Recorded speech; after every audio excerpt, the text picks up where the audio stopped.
ॐ ब्रह्मदक्षयश्वी देवेशे भरद्वाजे पुनर्वसु हुताशिवेशे चरक प्रभृतिभ्यो नमो नमः। पातंजल महाभाष्य चरक कृति संस्कृते मनोवाक्काय दोषाणां हरते अहिपतये नमः। सभी गुरुजनों और ऋषि मुनियों का वंदन करते हुए अपनी आज की सतत संहिता अध्ययन की क्लास स्टार्ट करेंगे। लास्ट क्लास में हमने अर्श चिकित्सा तक देख लिया था। जैसे कि आप सभी को पता है कि अभी हम जो है कोई चैप्टर नहीं ले रहे हैं, अभी हम सिर्फ सुपरफिशियली चरक संहिता के किस अध्याय में किन किन विषयों का वर्णन आया है वो हम देख रहे हैं। और इसी क्रम में अभी तक हमने सूत्र, निदान, विमान, शारीर, इंद्रिय स्थान कंप्लीट कर लिया है। और चिकित्सा स्थान में भी हम लोगों ने चरक चिकित्सा 15, चरक चिकित्सा 14 यानी कि अर्श चिकित्सा तक कर लिया है। आज हम देखेंगे चरक चिकित्सा 15वां अध्याय यानी कि गृहिणी चिकित्सा, इसमें किन किन विषयों का वर्णन किया गया है।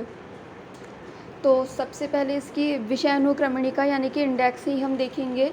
तो इसमें सबसे पहले इन्होंने क्या बताया है, अविकृतस्य जठराग्ने कर्म, यानी कि गृहिणी चिकित्सा जब आप पढ़ते हैं तो इसमें आपको अग्नि से रिलेटेड, आम से रिलेटेड जितने भी आपके मन में शंकाएं हैं या फिर सवाल हैं वो सारे क्लियर होते हैं। अग्नि से रिलेटेड, आम दोष से रिलेटेड, साम निराम मल से रिलेटेड, इसमें कई सारी हमें ऐसी चीज़ें बताई हैं जिनका कि क्लिनिकल बहुत ज़्यादा वैल्यू है, क्योंकि सिंपली हमें अग्नि की चिकित्सा करनी ही होती है हर व्याधि में। क्यों करनी होती है? क्योंकि आचार्यों ने क्या बोला है, रोगा सर्वे अपि जायन्ते मंद अग्नि, यानी कि कोई भी डिजीज़ है वो क्या होता है कि अग्नि के मंद होने की वजह से होता है। तो इसमें सबसे पहले इन्होंने क्या बताया है, अविकृतस्य जठराग्ने कर्म, यानी कि अविकृत जो जठराग्नि है हमारी, उसके क्या क्या कर्म होते हैं। अब आप ये सोचिए, जब आपको अविकृत जठराग्नि के कर्म पता होंगे, यानी कि क्या है कि आपको नॉर्मल फिजियोलॉजी पता होगी, तभी तो आप एबनॉर्मल को डायग्नोसिस कर पाएंगे ना।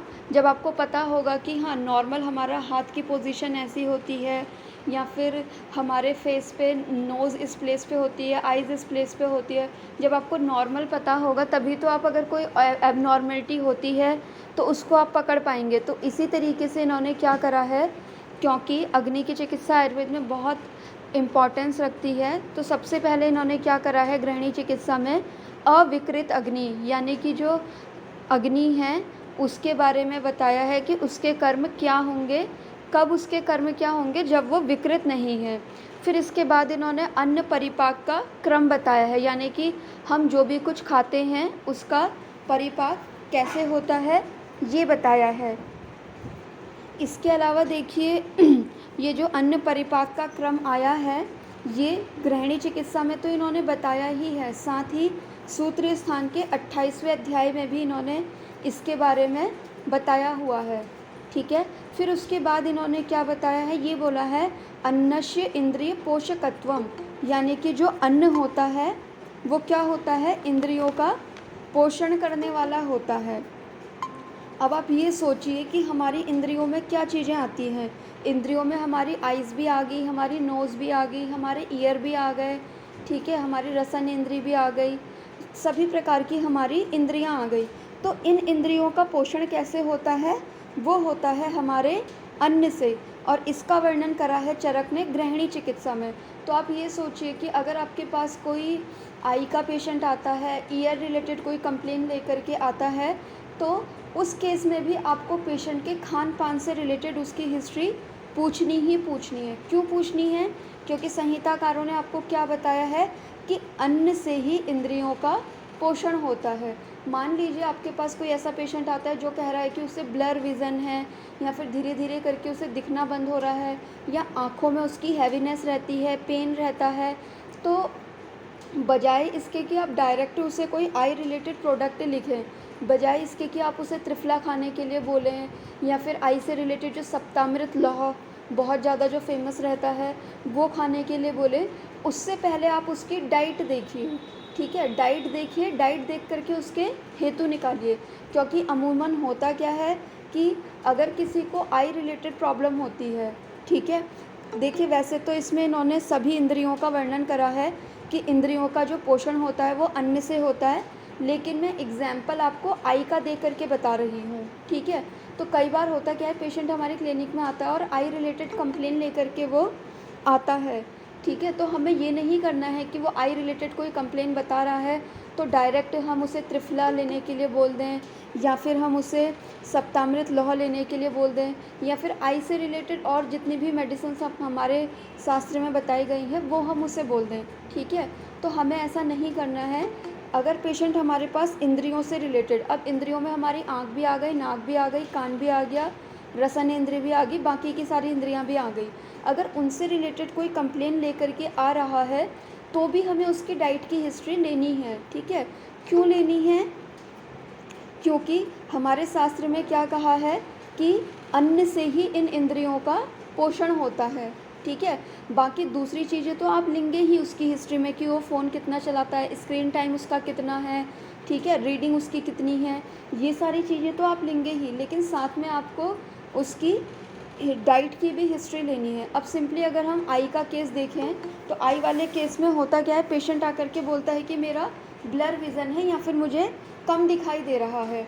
और आप आई वाले जितने भी पेशेंट होते हैं उन सब में एक कॉमन चीज़ें देखेंगे, वो है कि अगर किसी की आइज़ वीक होना स्टार्ट होती है तो सबसे पहला जो वो काम करता है होम रेमेडी के तौर पे, वो करता है बादाम खाना स्टार्ट वो कर देता है, ठीक है। तो बादाम खाना वो स्टार्ट करता है तो आपको वो चीज़ उसकी बंद करवानी है। अब आप सोच रहे होंगे कि बादाम तो इतना अच्छा होता है तो हमें बंद क्यों करवाना है वो, ठीक है। बादाम हमें इसलिए बंद कराना है क्योंकि हमें एलोपैथ के अकॉर्डिंग नहीं, आयुर्वेद के अकॉर्डिंग सोचना है, ठीक है। अगर किसी की इंद्रियों में भी विशेषकर अगर किसी की आइज़ में कोई प्रॉब्लम आ रही है तो आइज़ में अगर किसी की प्रॉब्लम आ रही है तो सबसे पहले तो अन्न एक रीज़न है उसका, ठीक है। दूसरा रीज़न अगर हम देखें आइज़ के लिए क्या बोला गया है कि दर्शन, यानी कि जो हम आँखों से देखते हैं, ये जो कर्म है ये है पित्त दोष का, ठीक है। इसके अलावा ये भी बोला गया है सूत्र स्थान में कि हमारी ये जो आइज़ होती हैं यहाँ पे क्या होता है, अग्नि महाभूत की प्रधानता रहती है। अब अग्नि महाभूत की प्रधानता कैसे है, क्योंकि वहाँ पे पित्त दोष का इन्वॉल्वमेंट है, ठीक है। तेज महाभूत इसलिए है वहाँ पे अग्नि महाभूत की प्रधानता। और क्या बोला गया है कि हमारी जो आँखें होती हैं उन्हें कफ से, अब कफ से इन्हें भय होता है। कफ से इन्हें भय क्यों होता है? क्योंकि अगर आप कफ का वो देखेंगे, कफ का अगर रासायनिक संगठन देखेंगे तो कफ में क्या होता है, जल महाभूत की प्रधानता होती है, ठीक है। अब मैंने क्या बोला कि आँख जो है वो अग्नि महाभूत प्रधान वो है, हमारा अवयव है। अब उसमें जल से तो नुकसान होगा ही होगा। तो इसीलिए अगर कोई पेशेंट आपके पास आई की कंप्लेन लेकर के आ रहा है तो आपको उसकी डाइट में ये देखना है कि कहीं वो पित्त दोष को इम्बैलेंस करने वाले और कफ दोष को इम्बैलेंस करने वाले निदान तो सेवन नहीं कर रहा है, ठीक है। क्यों हमें देखना है पित्त और कफ को ही? इसलिए देखना है क्योंकि आचार्यों ने दर्शन यानी कि देखना, ये जो कर्म बताया है ये बताया है पित्त दोष का, और कफ दोष को हमें इसलिए देखना है क्योंकि आचार्यों ने क्या बोला है कि आँख को हमारी जो सबसे ज़्यादा भय रहता है नेत्र को, वो रहता है कफ दोष से, ठीक है। अगर कोई व्यक्ति कफ दोष को बढ़ाने वाली चीज़ों का सेवन करेगा तो जाहिर सी बात है कि उसकी आइज़ पे इफ़ेक्ट आएगा ही आएगा, ठीक है। इसीलिए आपने देखा भी होगा कि कई बार होता क्या है कि अगर कोई पेशेंट, अगर आप डीपली हिस्ट्री लेते होंगे अपने पेशेंट की, तो उसमें होता क्या है कि वो पित्त और कफ दोष को बढ़ाने वाली चीज़ें ले रहा होता है। जैसा कि हारून सर ने बोला कि आइज़ जो होती है वो मज्जा धातु का अवयव होती है, तो ये चीज़ भी हमें ध्यान में रखनी होती है कि हम मज्जा की कोई विकृति तो नहीं हुई है वो भी देख लें, ठीक है। क्योंकि जब गृहिणी की विकृति होती है तो मज्जा की भी विकृति होती है, और मज्जा के जितने भी अवयव होते हैं, चाहे वो नेत्र हो या फिर हमारा मस्तिष्क हो, उनकी भी दृष्टि हमें देखने को मिलती ही मिलती है। इसीलिए आपने देखा होगा कि जो अच्छी प्रैक्टिस करते हैं तो वो लोग क्या करते हैं, गृहिणी का अगर उनके पास कोई पेशेंट आता है, एक तो सबसे पहला काम वो ये करते हैं कि पहले उसे आयुर्वेद के अकॉर्डिंग ही उसका निदान बनाते हैं। ये नहीं करते हैं कि पेशेंट आईबीएस की प्रॉब्लम लेकर के आ रहा है तो उसके बेसिस पे ही हम गृहिणी चिकित्सा उसकी स्टार्ट कर दें। वो क्या करते हैं कि आयुर्वेद के अकॉर्डिंग डायग्नोस करते हैं कि एक्चुअल में उसे गृहिणी है या नहीं है। अगर वो गृहिणी वाली चीज़ में फुलफ़िल हो रहा होता है तो हम उसकी मेडिसिन स्टार्ट करते हैं गृहिणी वाली, और साथ में कुछ ऐसी मेडिसिन्स भी देते हैं जो कि माइंड को रिलैक्स करने वाली हो, जैसे कि ब्राह्मी इसमें हम देते हैं तो पेशेंट में बहुत अच्छे रिज़ल्ट मिलते हैं। तो ये सारी चीज़ें हमें क्यों करनी पड़ती हैं, क्योंकि ये आपस में इंटरलिंक्ड है। गृहिणी से मज्जा हो गया, फिर मज्जा धातु के जो अवयव होते हैं, तो इस तरीके से ये चीज़ें आपस में इंटरलिंक्ड है। तो जब तक आप एक एक चैप्टर पढ़ेंगे नहीं संहिता का, तब तक आपको ये कॉन्सेप्ट क्लियर होना बहुत मुश्किल है, ठीक है। इसीलिए अभी सुपरफिशियली जो है सिर्फ इंडेक्स बताई जा रही है, चैप्टर्स में हम इसलिए नहीं जा रहे हैं क्योंकि पहले आपका इंटरेस्ट डेवलप होना ज़रूरी है संहिता अध्ययन के लिए। क्योंकि जब तक इंटरेस्ट डेवलप नहीं होगा तब तक आप मरे मन से ही संहिता को पढ़ेंगे, और मरे मन से पढ़ेंगे तो कुछ भी समझ नहीं आएगा।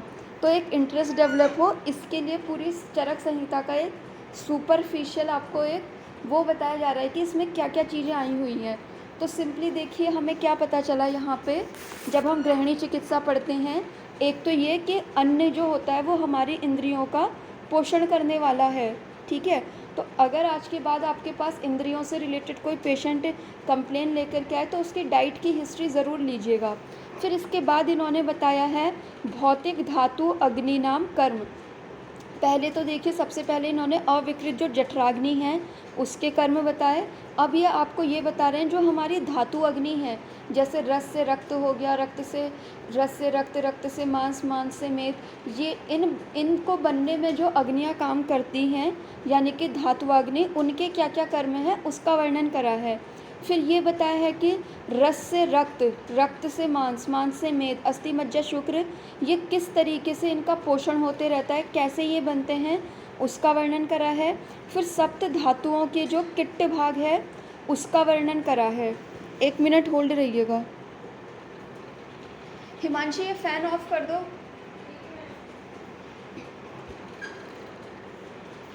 इसके अलावा इसमें क्या बताया है कि हमारी जो सप्त धातुएं हैं रस, रक्त, मांस, मेद, अस्थि मज्जा शुक्र, इनके किट्ट भाग से क्या क्या चीज़ें बनती हैं, ठीक है। तो ये चीज़ भी हमारी प्रैक्टिस में बहुत ज़्यादा हेल्प करती है। तो ये चैप्टर जो है प्रैक्टिस पॉइंट ऑफ व्यू से बहुत ज़्यादा इंपॉर्टेंस रखता है। फिर इसके बाद इन्होंने हमें ये बताया है कि आप ये बोल रहे हो कि रस से रक्त बनता है, रक्त से मांस बनता है, मांस से मेद बनता है, मेद से फिर अस्थि मज्जा शुक्र, इस तरीके का ये क्रम होता है। लेकिन जो हम वृश्य द्रव्य लेते हैं, जैसे कि वृश्य में हम क्या लेते हैं, दूध लेते हैं या फिर कोई और चीज़ लेती हैं, तो वो शुक्र सीधे ही शुक्र धातु के ऊपर कैसे वर्क करता है, ठीक है। तो उस चीज़ को भी इन्होंने एक्सप्लेन करा है कि एक तरफ तो आप ये बोल रहे हो कि रस से रक्त बनता है, फिर मांस बनता है, फिर मेद, फिर अस्थि मज्जा शुक्र, इस तरीके से क्रम चलता है। लेकिन वहीं दूसरी तरफ हम वृश्य की जब बात करते हैं तो हम क्या बोलते हैं कि दूध पीने से शुक्र धातु बढ़ती है। और ऐसा प्रैक्टिकली देखा भी जाता है कि जब किसी की शादी होती है और उसकी फ़र्स्ट नाइट होती है तो उस टाइम पे मूवीज़ वगैरह में भी आपने देखा होगा कि उसको मिल्क का इंटेक करते हुए दिखाया जाता है, ठीक है। क्यों दिखाया जाता है, क्योंकि मिल्क जो है वो शुक्र धातु को बढ़ाने वाला है, ठीक है। तो उस चीज़ को भी इन्होंने क्लियर करा है कि वो तुरंत कैसे शुक्र धातु को बढ़ाता है, शुक्र को कैसे वो बल देता है, उस चीज़ का भी इन्होंने एक्सप्लेन यहाँ पे करा हुआ है, ठीक है। फिर उसके बाद इन्होंने ये बताया है कि जब इतनी सारी चीज़ें उन्होंने बता दी, फिर उसके बाद जो अग्निवेश थे उनके मन में कुछ क्वेश्चंस आए, ठीक है। तो उन्होंने उन क्वेश्चंस को पुनर्वसु आत्रेय से पूछा, ठीक है। फिर उसके बाद जो पुनर्वसु आत्रेय थे उन्होंने उसके सब क्वेश्चंस का आंसर दिया, और सब क्वेश्चंस का आंसर देते हुए उन्होंने ये बताया है कि हमारी ये जो रस धातु है वो क्या है कि सर्वदेह व्यापित्वम, यानी कि वो हमारे पूरे शरीर में रहती है, ठीक है। तो आप ये सोचिए कि अगर किसी की अग्नि विकृत है, अग्नि विकृत है तो क्या होगा, उसका आहार रस गंदा बनेगा, आहार रस गंदा बनेगा तो आहार रस के बाद जो रस धातु बन रही है वो गंदी बनेगी, ठीक है। अब वो आहार रस क्या है कि पूरी बॉडी में घूम रहा है, ठीक है, वो पूरी बॉडी में घूम रहा है, तो जहाँ पे भी उसे ख वैगुणी मिलेगा वहाँ पे वो डिज़ीज़ क्रिएट कर देगा, ठीक है।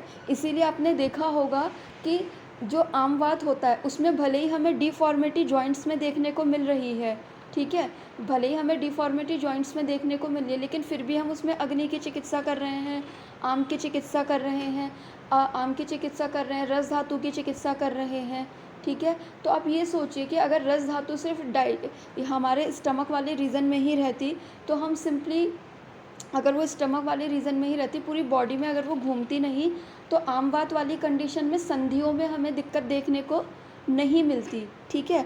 तो यहाँ पे इन्होंने ये चीज़ क्लियर करा है कि जो रस धातु होती है वो पूरे शरीर में घूमती है। अब ये मान लीजिए अगर आपकी रस धातु अच्छी है तो आपकी बॉडी के हर पार्ट जो है वो अच्छे से वर्क करेगा। अगर आपकी रस धातु ही गंदी बन रही है तो वो क्या करेगा, जिस बॉडी पार्ट में उसे लगेगा कि हाँ ये थोड़ा सा वीक है, वहाँ जा कर के वो सिम्टम्स दिखाना स्टार्ट अपने कर देगा, ठीक है।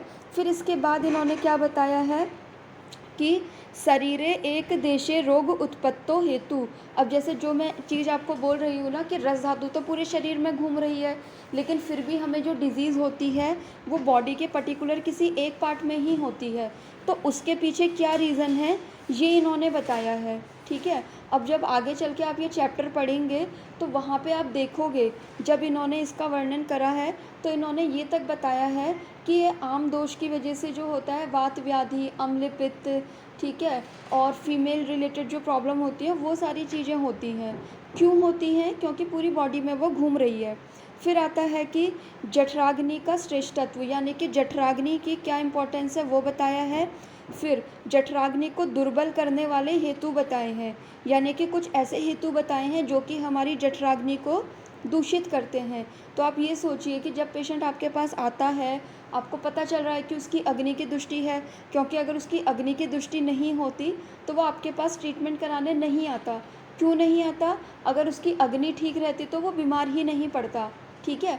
तो आपको क्या करना है, ये जो जठराग्नि दृष्टि के जो हेतु बताए गए हैं उनकी आपको एक लिस्ट बना लेनी चाहिए, और आपका जो भी पेशेंट आपके ओपीडी में आए उसको आपको बताना है कि जठराग्नि के दुष्टि होने के ये हेतु होते हैं, तो आप इन सारे हेतुओं को बंद कीजिए, ठीक है। फिर दुष्ट अग्नि के लक्षण क्या होंगे? अब आप ये कैसे डिसाइड करेंगे कि पेशेंट की अग्नि जो है दुष्ट हो गई है? देखिए, सबसे पहला सिम्टम तो यही होता है कि पेशेंट बीमार पड़ा है, यानी कि उसकी अग्नि कहीं ना कहीं डिस्टर्ब हो गई है। अब इससे अलग और क्या क्या लक्षण हो सकते हैं वो बताएंगे इसमें। फिर अन्न विष के क्या लक्षण हैं, फिर पित्त आदि दोष से संश्लिष्ट अगर हमारी अग्नि होती है या फिर आम दोष होता है या अन्न विष होता है तो उसके क्या लक्षण होते हैं।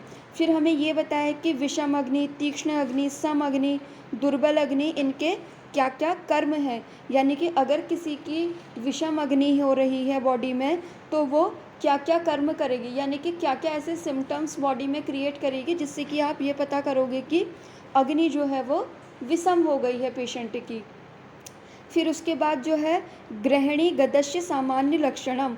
अब देखिए इन्होंने पहले क्या करा कि पहले आपको डाइजेशन से रिलेटेड, यानी कि किस तरीके से हमारी रस धातु बनती है, रक्त धातु बनती है, आम दोष क्या होता है, अग्नि क्या है, इन सब चीज़ों के बारे में बताया। और इन सब चीज़ों के बारे में बताने के बाद फिर वो बता रहे हैं एक्चुअल में गृहिणी रोग क्या होता है, ठीक है। तो उसके उन्होंने सामान्य लक्षण बताए हैं, पूर्व रूप बताए हैं, उसके स्थान बताए हैं, उसके भेद बताए हैं, वातज पित्तज कफज, ठीक है। फिर वातज पित्तज कफज बताने के साथ साथ उसके वातज गृहिणी के क्या लक्षण होंगे, पित्तज गृहिणी के, कफज गृहिणी के क्या लक्षण होंगे, ठीक है। विषम अग्नि का ही, विषम आदि जो ये अग्नि होती है उसको उन्होंने गृहिणी रोग के अंदर ही उसका अंतर्भाव कर दिया है। फिर उसके बाद इन्होंने क्या बताया है, सन्निपातिक जो गृहिणी हैं उसके क्या लक्षण होंगे, फिर आम गृहिणी की चिकित्सा हमें कैसे करनी है, ठीक है। फिर वातज गृहिणी की चिकित्सा क्या है। फिर इन्होंने बताया है कि वातज गृहिणी में हमें दशमूल आदि घृत का यूज़ करना है, त्रय उष्ण आदि घृत का यूज़ करना है, पंचमूल आदि घृत का यूज़ करना है। फिर वातज गृहिणी में आई है चित्रक आदि गुटिका, यानी कि चित्रक आदि वटी। अब आप ये सोचिए कि आप अपने आने वाले हर पेशेंट को चित्रक आदि वटी देते होंगे, या मोस्ट ऑफ द पेशेंट को तो देते ही देते होंगे। तो चित्रक आदि वटी का एक्चुअल में जो यूज़ करने के लिए आया है वो आया है वातज ग्रहणी में, ठीक है।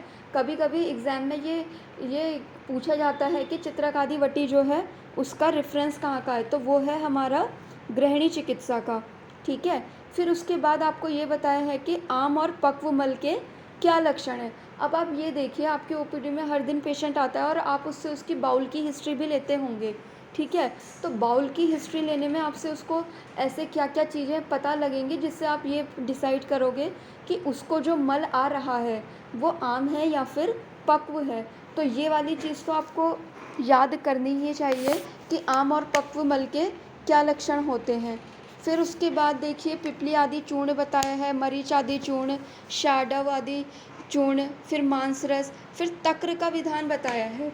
अगर आपको याद होगा, अभी तक हमने जो 3 चैप्टर पढ़े हैं, स्टार्टिंग में जो हमने पढ़ा था उदर रोग, फिर उसके बाद हमने पढ़ा अर्श चिकित्सा, और ये तीसरा चैप्टर आया है गृहिणी चिकित्सा। तीनों में ही उन्होंने तक्र की बात करी है, ठीक है।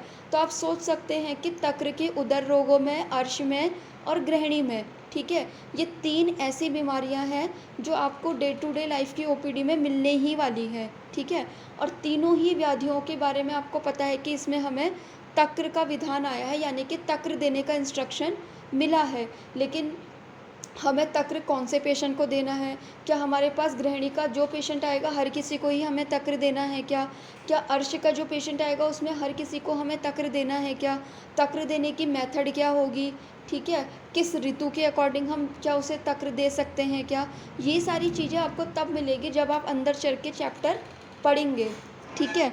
तो आप ये समझ लीजिए कि तक्र हो गया, आम पक्व मल हो गया, अग्नि हो गया, ठीक है, और ये जो हमारा धातु पाक है, ये वाली चीज़ें होगी। ये बेसिक चीज़ें ऐसी हैं जिनके बारे में हमें चिकित्सा करने के लिए पता होना ज़रूरी है। फिर देखिए, पित्तज गृहिणी की चिकित्सा बताई है, उसमें हमें बताया है चंदन आदि घृत, नागर आदि चूर्ण, भूनिम्ब आदि चूर्ण, किरात आदि चूर्ण। फिर श्लेष्मा गृहिणी की चिकित्सा में हमें मधुकासक, दुर्लभा आसव, मूल आसव, पिंड आसव, ये जितने भी आसव आ रहे हैं इसमें से जो पिंड आसव है इसका रेफरेंस पूछा जाता है कि कहाँ का है, तो ये है गृहिणी चिकित्सा का। फिर आता है मधु अरिष्ट, पिपली आदि चूर्ण, क्षार घृत, ठीक है। आप ये देखिए कि जितनी भी कफज वाली बीमारियां आ रही हैं, चाहे वो कफज गुल्म हो या फिर कफज गृहिणी हो, तो जहाँ पे भी कफ दोष का इन्वॉल्वमेंट हो रहा है वहीं पे ही हम क्षार प्रिपरेशन यूज़ कर रहे हैं ज़्यादातर, ठीक है। तो देखिए, धीरे धीरे पढ़ते पढ़ते आपका ये कॉन्सेप्ट भी क्लियर हो जाएगा कि जहाँ पे कफज वाली कंडीशन हमें देखने को मिल रही है तो वहाँ पे हमें क्षार के ऊपर विचार करना चाहिए, ठीक है। फिर उसके बाद सन्निपाती गृहिणी का चिकित्सा सूत्र, फिर ये बताया है कि गृहिणी दोष भेषज किस भेषज का यूज़ करना चाहिए। फिर गृहिणी में अवस्थी की चिकित्सा बताई है। फिर हमें ये बताया हेतु विशेषान मंद अग्नो चिकित्सा विशेष, यानी कि हेतुओं को देखते हुए मंद अग्नि की विशेष चिकित्सा कैसे करनी है वो बताया गया है, ठीक है। फिर ये बताया है अन्न सम्यक योग अग्नि जनकत्वम, यानी कि हमारा जो अन्न है, जो हम खाना खाते हैं, वही हमारी अग्नि को सम रखने का मेन कारण है, ठीक है। यानी कि अगर आप चाहते हैं कि आपका पेशेंट कभी बीमार ना पड़े तो आप उसे अग्नि को सम रखने के लिए क्या क्या चीज़ें करनी चाहिए वो आपको उसे बतानी चाहिए, ठीक है। फिर इन्होंने अति अग्नि के निदान लक्षण चिकित्सा बताई है, फिर सम अग्नि के गुण बताए हैं। फिर इन्होंने क्या बताया है, यहाँ पे 3 चीज़ों का वर्णन करा है, समसन, विषमासन और अध्यसन, ठीक है। समसन, विषमासन और अध्यसन, ये 3 जो हैं ये उदर रोग से रिलेटेड जितनी बीमारियां हैं उनके ये कारण होते हैं। तो इसके बारे में आपको पता होना चाहिए कि समसन क्या है, विषमासन क्या है और अध्यसन क्या है, ठीक है। फिर इन्होंने यहाँ पे आपको ये बताया है प्रातः आशे अजीर्णे अपि सायं आशयस्य न दूषणत्वम, ठीक है। यानी कि क्या कह रहे हैं कि अगर आपने सुबह खाना खाया है और शाम तक अगर वो जीर्ण नहीं हुआ है, अजीर्ण ही है, तो वो कोई दूष्य नहीं करेगा, ठीक है।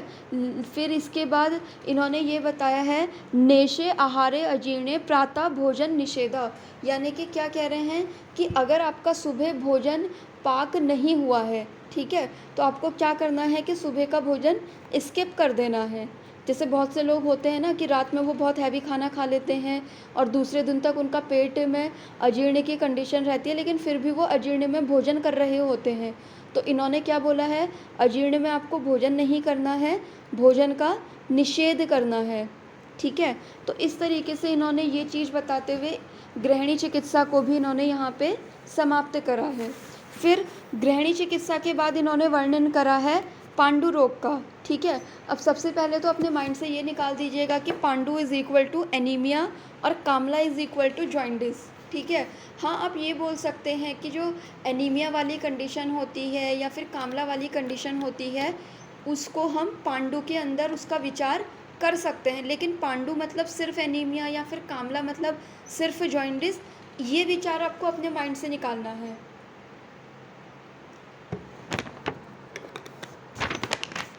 तो देखिए इसमें इन्होंने क्या बताया है, पांडु रोग के भेद बताए हैं, संप्राप्ति, निदान और पूर्व रूप बताए हैं। अब मान लीजिए पेशेंट आपके पास आता है, वो आकर के ये तो कहेगा नहीं कि मुझे पांडु है, वो तो आएगा सीधे कहेगा कि मुझे एनीमिया है, मेरा हीमोग्लोबिन जो है वो बहुत कम है। ठीक है, तो यानी कि पेशेंट ने जब आपसे ऐसा बोल दिया कि मुझे हीमोग्लोबिन कम है या फिर मुझे पांडु है, तो आपको क्या करना है, कुछ नहीं करना है, सिंपल उसकी हिस्ट्री पूछते रहनी है कि आप ये बताओ कि आपको एक्चुअल में बॉडी में क्या दिक्कतें आती हैं। ठीक है, तो धीरे धीरे करके वो अपने लक्षण बताएगा, फिर उन लक्षणों को आपको नोट कर लेना है। उसके बाद क्या करना है कि पेशेंट से उसकी दिनचर्या पूछनी है, ऋतुचर्या पूछनी है। उससे होगा क्या, आप हेतु निकाल पाएंगे। अगर आपने हेतु निकाले और फिर आपने वापस ओपीडी से आकर के संहिता में गो थ्रू करा, तो आप क्या है, हमारे माइंड में तो ये रहता ही है कि अगर कोई एनीमिक पेशेंट आ रहा है तो यानी कि उसे पांडु में रखेंगे। तो आपको आकर के क्या करना है, ओपीडी में आपने जो उसके हेतु निकाले थे उन हेतुओं की लिस्ट को और पांडु रोग के जो निदान बताए गए हैं उन हेतुओं से मैच करना है, और आप पाएंगे कि आपको अगर आपने 10 हेतु उसके निकाले हैं तो 10 में से 6 to 8 हेतु जो हैं वो आपको संहिता में मिल जाएंगे, जो कि पेशेंट कर रहा होगा, जिस वजह से उसे पांडु हुआ है और पांडु होने के बाद उसका हीमोग्लोबिन डाउन गया है। ठीक है, तो आप इस तरीके से भी अपनी एक स्टडी कर सकते हैं। फिर इसके बाद इन्होंने पांडु रोग के सामान्य लक्षण बताए हैं, फिर दोषों के अनुसार वातज, पित्तज, कफज, सन्निपातिक, मृदाजन्य पांडु, इन सब के बारे में बताया है। फिर पांडु रोग की साध्यता बताई है। फिर पांडु का वर्णन करने के बाद इन्होंने कामला का वर्णन करा है। ठीक है, कामला के निदान लक्षण, कुंभ कामला क्या होता है वो करा है, कामला के असाध्य लक्षण क्या है, कामला और पांडु रोग में किस तरीके का शोधन करना चाहिए। अब हमें ये तो पता है कि शोधन करना चाहिए, लेकिन किस तरीके का करना चाहिए। जैसे कि आपको पता होगा कि पांडु में तीक्ष्ण विरेचन है और कामला में मृदु विरेचन करने की बात आई है। ठीक है, फिर उसके बाद कामला के असाध्य लक्षण, कामला में हमें क्या अन्नपान देना है, स्नेहन कैसे कराना है, ये बताया है। फिर इन्होंने क्या करा है कि पांडु रोग में कौन कौन से हमें घृत का यूज़ करवाना है। ठीक है, पांडु रोग में संशोधन किससे कराना है। पांडु रोग में इन्होंने नवायश चूर्ण, मंडुरवटक, इसका रेफरेंस आता है। तो ये पूछा जाता है पीजी वगैरह में कि नवायश चूर्ण और मंडुरवटक इसका रोग अधिकार क्या है, और योगराज का भी रोग अधिकार पूछा जाता है। तो तीनों का ही रोग अधिकार जो है वो पांडु है। ठीक है, अब देखिए मंडुरवटक का वर्णन आया है, नवायश चूर्ण आया है। फिर इसके बाद अगेन पांडु में इन्होंने शिलाजतु वटक। ठीक है, तो आप ये सोचिए कि शिलाजतु को सिर्फ सेक्सुअल प्रॉब्लम के लिए प्रमोट करा जाता है, जबकि वो गुल्म में भी यूज़ होती है, प्रमेह में भी यूज़ होती है और इवन यहाँ पांडु में भी यूज़ हो रही है।